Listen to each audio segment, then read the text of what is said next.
Now, as I had noted before, you can always transition from the head to the head and arm. I want to make that transition always when my opponent's weight is forward on his hands. What do I mean by that? If I've tugged Colby down here in this head and arm, this head position, and he gets back on his haunches, now I can go for the head and arm here, but Colby has a little bit more room to maneuver and to attack, or rather defend against my attack.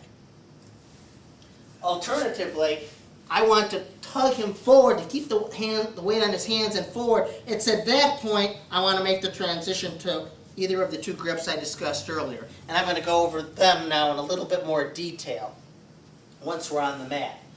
But the crucial point is, generally speaking, it's less favorable for me to make this transition when Colby's weight is back on his haunches here, because as I transition up, he can tend to power up here and be hand fighting or grabbing my elbows. Whereas, if I keep tugging him forward such that his weight is past his center of gravity here, at least past where his hips are, at that point, if he pulls back, push back, Colby, notice as he pushes back on his hands, that gives me a very good and opportune time to transition my grip. Why? Because if he's pushing back, he's not grabbing at me or hand fighting. He really can't hand fight until he gets his weight back here to be able to have some tactics where he can grab, okay, where he can grab and hand fight. Whereas if I pulled him down here, he can't do anything until he gets his weight back. That's the point where I'm going to tend to make my transition. So I tugged him forward, and I feel him pushing back, and it's at that point I make the transition. Now, the first grip we went over, again, remember, the arm that goes under the neck is palm down.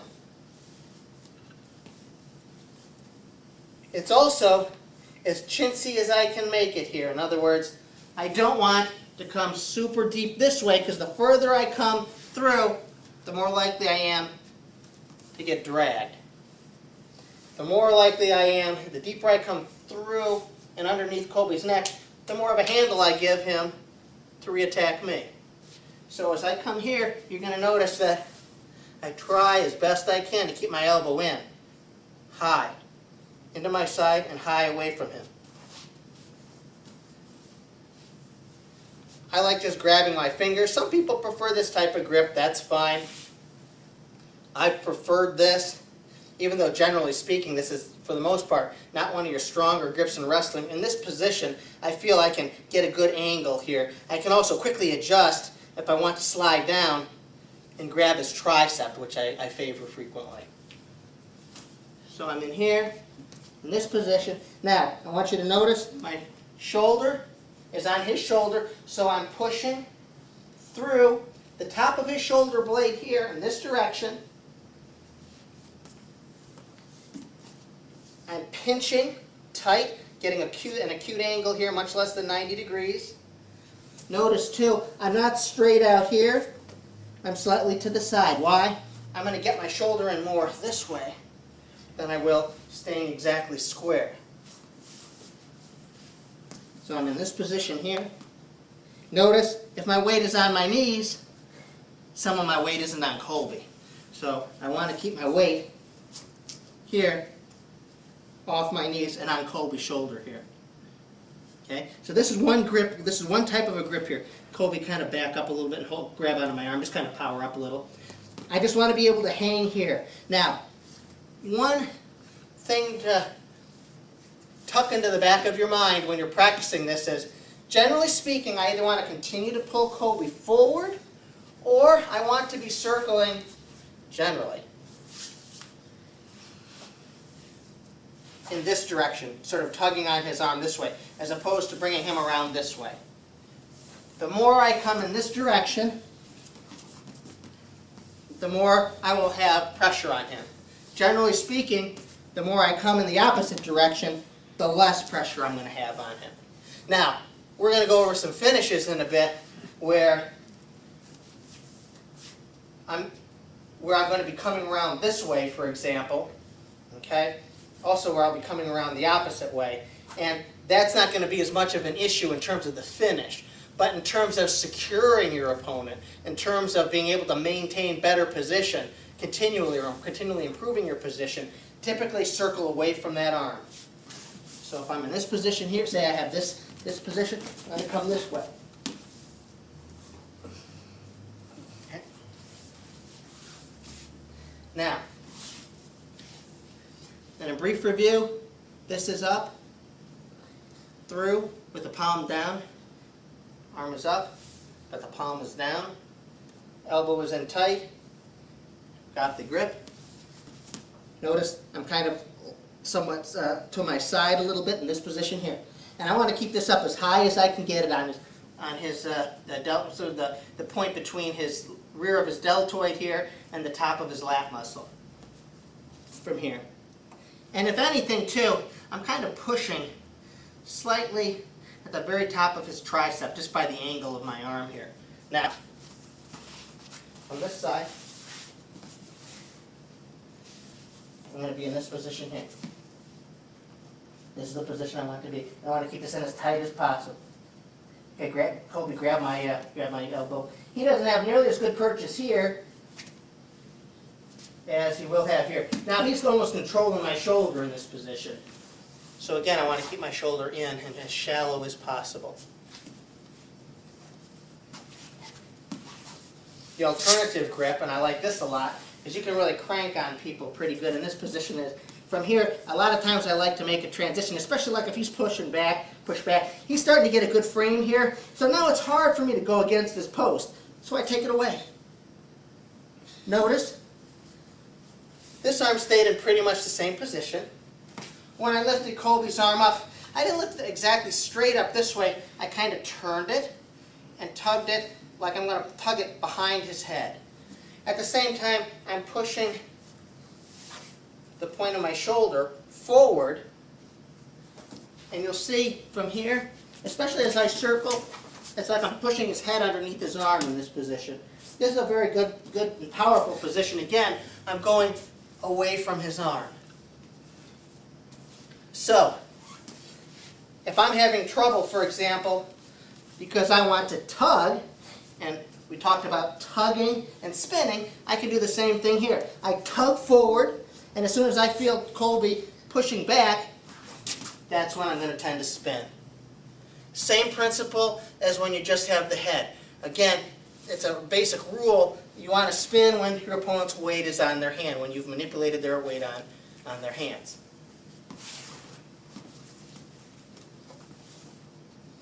Alternatively, say I'm really having a hard time pulling Colby forward, especially because he's starting to push back. He's just very powerful, so he's pushing back. At that point, I can release from here to here. I pull this up, and as I pull this up, if I lifted my shoulder up, as I lift this arm up, I don't have much pressure on Colby. As I'm lifting this shoulder up and kind of torquing it, Colby can tell you this shoulder is going down. Like that. And that's where I get my pressure. Now I'll get more pressure the more I spin around here. I mean, in a way, it's kind of analogous how a so-called clock choke gets tighter and tighter as you gradually circle your opponent.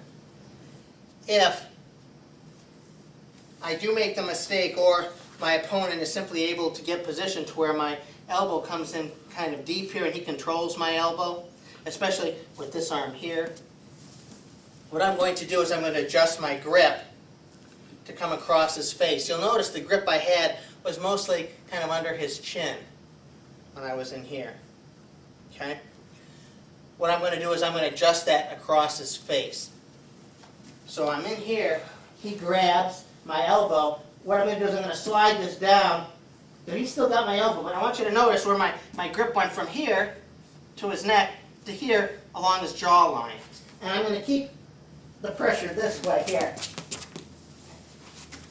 So if he does grab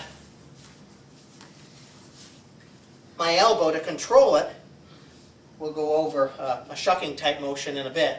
But one option I have is to come across his face and his jaw as opposed to staying by his neck. So kind of stay up a little bit here, Colby. So Colby, if I'm in here and Colby grabs from this position, I'm going to adjust my grip to here now. Now, from here, I can go the tricep grip and just keep cranking this way. Again, this sharp part of my forearm is right across his face, or I can alternatively go to this type of a grip here, which is going to have a little bit more security probably to it. Colby, I'm in here, grabs and gets control. I'm going to adjust my grip here. From here, and I can come straight across. I'm going to come right across his face here, or I can come here or here.